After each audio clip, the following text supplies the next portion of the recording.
മുസ്ലിം ലീഗിന് ഡൽഹിയിൽ പുതിയ ആസ്ഥാന മന്ദിരം ഖായിദെ മില്ലത്ത് സെന്റർ എന്ന് പേരിട്ട ഓഫീസ് സമുച്ചയം ലീഗ് ദേശീയ രാഷ്ട്രീയകാര്യ സമിതി ചെയർമാൻ സാദിഖ് അലി ശിഹാബ് തങ്ങൾ ഉദ്ഘാടനം ചെയ്തു. ഇന്ത്യ മുന്നണിയിലെ പ്രമുഖ നേതാക്കൾ ചടങ്ങിൽ പങ്കെടുത്തു.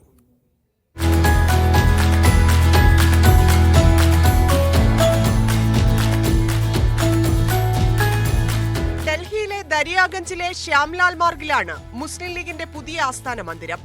ലീഗ് ദേശീയ രാഷ്ട്രീയകാര്യ സമിതി ചെയർമാൻ സാദിഖ് അലി ശിഹാബ് തങ്ങൾ ഉദ്ഘാടനം നിർവഹിച്ചു. ഖായിദെ മില്ലത്ത് സെന്ററിനെ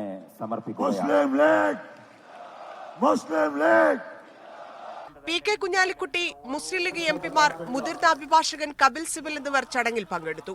ഭൂരിപക്ഷ ന്യൂനപക്ഷ വ്യത്യാസങ്ങളില്ലാതെ എല്ലാവരെയും സംരക്ഷിക്കുകയാണ് ലീഗിന്റെ ലക്ഷ്യമെന്ന് സാദിഖ് അലി തങ്ങൾ പറഞ്ഞു. We have built not just an office, but a home. The Quaide Millet Center is long cherished dream of our community, a milestone in the history of our party. ഓരോ മുസ്ലിം ലീഗ് പ്രവർത്തകന്റെയും സ്വപ്നമായിരുന്നു ഖായിദെ മില്ലത്ത് സെന്റർ എന്ന് പി കെ കുഞ്ഞാലിക്കുട്ടി പറഞ്ഞു. മുതിർന്ന അഭിഭാഷകനും parliament അംഗവുമായ Kapil Sibal election fraud, death of democracy എന്ന വിഷയത്തിൽ മുഖ്യപ്രഭാഷണം നടത്തി.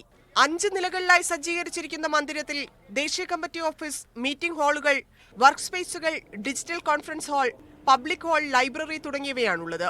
രാജ്യത്തിന്റെ വിവിധ സംസ്ഥാനങ്ങളിൽ നിന്നും രജിസ്റ്റർ ചെയ്ത മുസ്ലിം ലീഗ് പ്രതിനിധികളും നേതാക്കളുമടക്കം നിരവധി പേർ ചടങ്ങിന്റെ ഭാഗമായി. മീഡിയ 1, ഡൽഹി.